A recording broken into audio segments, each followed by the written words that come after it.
Sildenafil kelompok 3-4.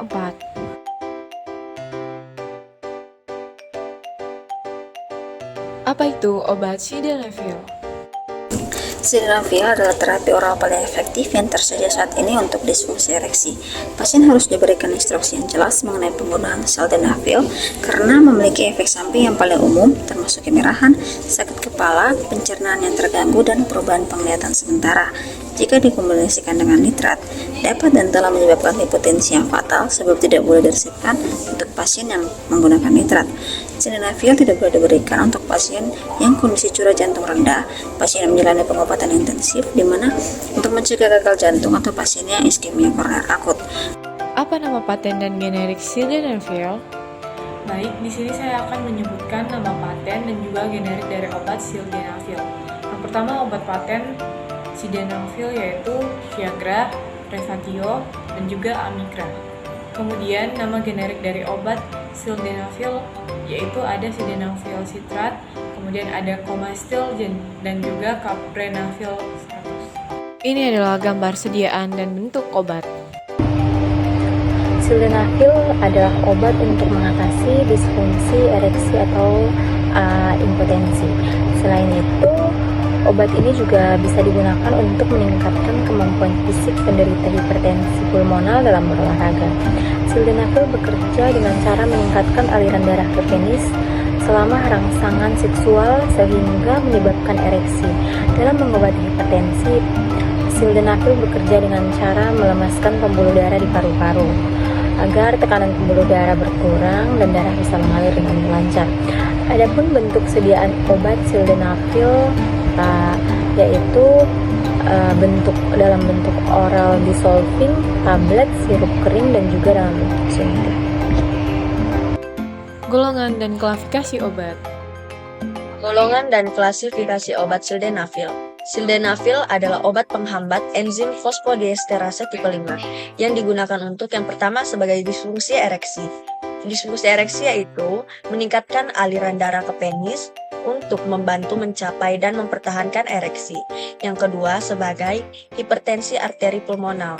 Hipertensi arteri pulmonal yaitu mengurangi tekanan darah di paru-paru dengan melemaskan pembuluh darah.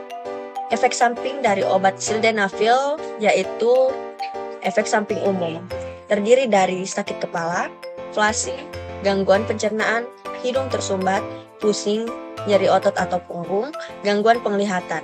Yang kedua ada efek seriusnya, terdiri dari priapismus, perubahan penglihatan mendadak, gangguan pendengaran mendadak, nyeri dada, dan reaksi alergi berat.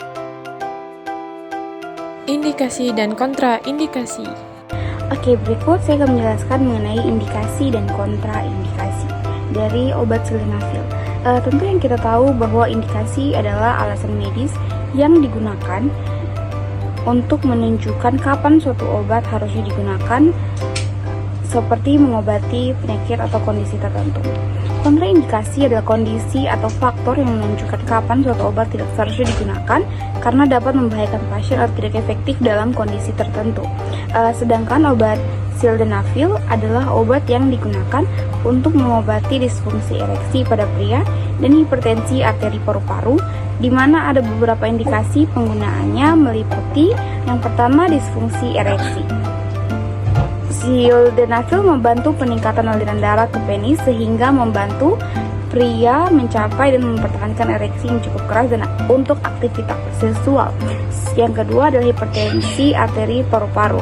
Sildenafil dapat merelaksasikan pembuluh darah paru-paru dengan mengurangi tekanan pada arteri paru-paru dan meningkatkan kemampuan latihan pada penderita hipertensi arteri paru-paru.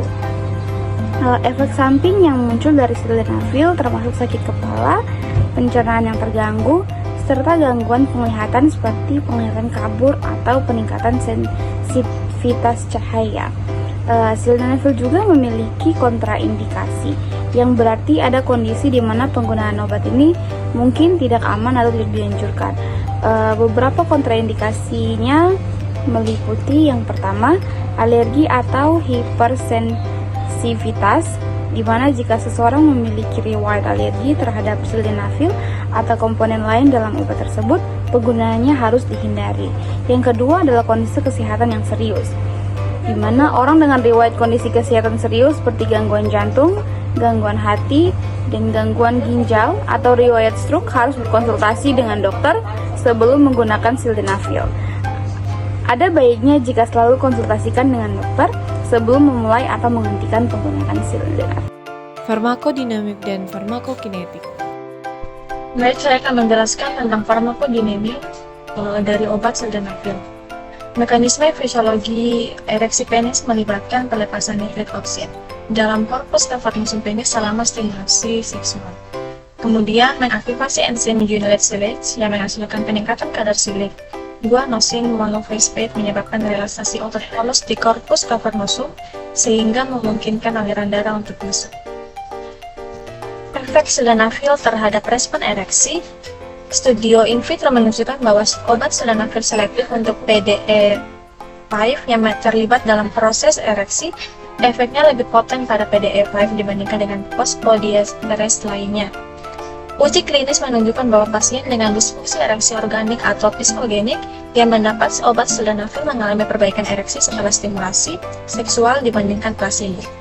Sebagian besar studi melaporkan bahwa efek obat sildenafil muncul sekitar 60 menit pasca pemberian. Respon ereksi umumnya meningkat dengan meningkatnya dosis obat sildenafil dan konsentrasinya dengan plasma.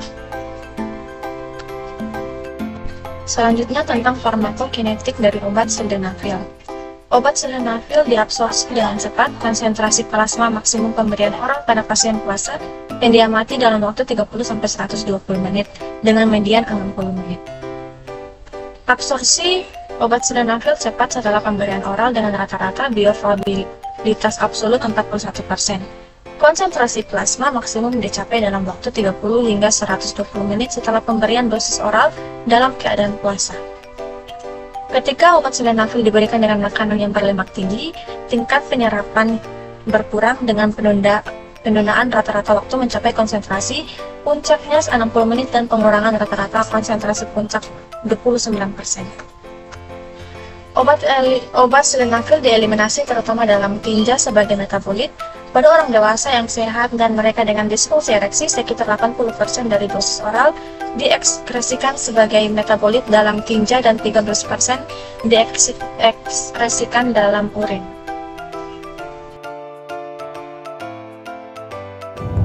Dosis yang akan diberikan kepada pasien dikelompokkan berdasarkan usia dan kondisi yang dialami pasien.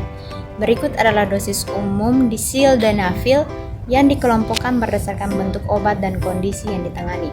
Kondisi yang pertama adalah disfungsi ereksi atau impotensi. Bentuk obatnya yaitu tablet. Untuk orang dewasa diberikan dosis 50 mg, dikonsumsi 1 jam sebelum melakukan hubungan seksual.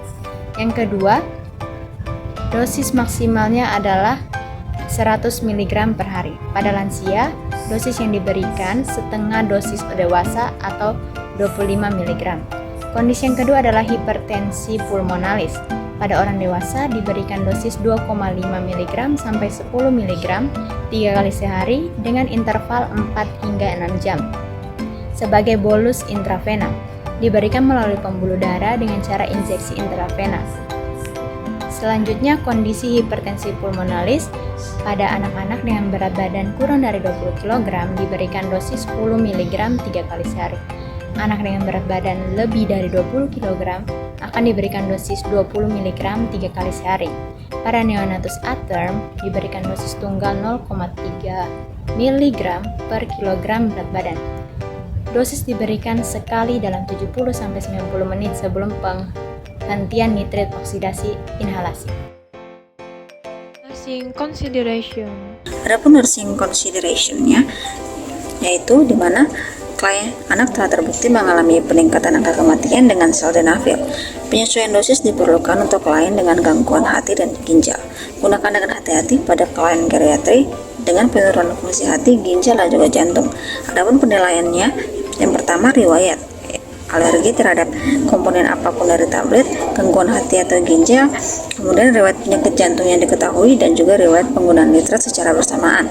Yang kedua yaitu fisik, mana ada orientasi seperti warna kulit, lesi atau juga tes fungsi ginjal. Ketiga, ada intervensi, di mana pastikan diagnosis hipertensi arteri pulmonar atau revatio. Pastikan diagnosis disfungsi ereksi dan tentunya tentukan penyebab yang mendasari serta pengobatan lain yang sesuai. Kemudian anjurkan pasien bahwa obat tidak bekerja jika tidak ada rasa seksual. Batasi penggunaan hingga 1 kali sehari. Adapun menganjurkan pasien untuk tidak mengonsumsi sildenafil melebihi 25 mg sildenafil dalam 48 jam dan juga menganjurkan pasien untuk tidak meminum obat dalam waktu 4 jam setelah alpha blockade. Special precaution. Special precaution sildenafil. Sildenafil tidak boleh digunakan sembarangan dan harus berdasarkan resep dokter. Ada beberapa yang perlu diperhatikan sebelum menggunakan obat ini, antara lain 1.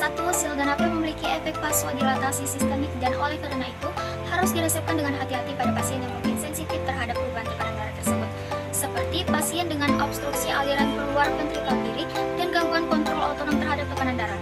2. Penggunaan sildenafil memerlukan kehati-hatian pada pasien dengan kelainan anatomi penis dan pasien dengan kondisi yang berpotensi menyebabkan priapisme seperti anemia sel sabit atau multiple myeloma.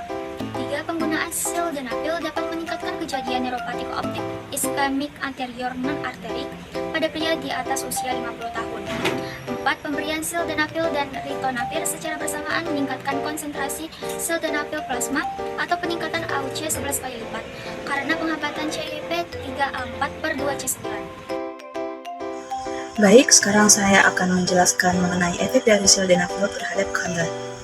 Efek dari sildenafil atau dengan nama revatio ini belum memiliki data yang cukup akurat mengenai efek pada wanita hamil. Karena kurangnya data, maka revatio atau sildenafil tidak direkomendasikan untuk wanita hamil kecuali dengan anjuran dokter. Pada wanita hamil, saat ini belum ada data mengenai penggunaan sildenafil atau revatio. Menurut artikel yang kami baca, penelitian pada hewan tidak menunjukkan efek berbahaya langsung terhadap perkembangan embrio atau kehamilan. Penelitian yang telah dilakukan pada hewan ini hanya menunjukkan toksisitas yang berhubungan dengan perkembangan setelah melahirkan. Karena data yang dimiliki masih sangat kurang untuk memvalidasi bahwa sildenafil dapat digunakan oleh wanita hamil, maka sildenafil tidak boleh digunakan oleh wanita hamil. Untuk wanita menyusui, tidak ada penelitian yang terkontrol dengan baik.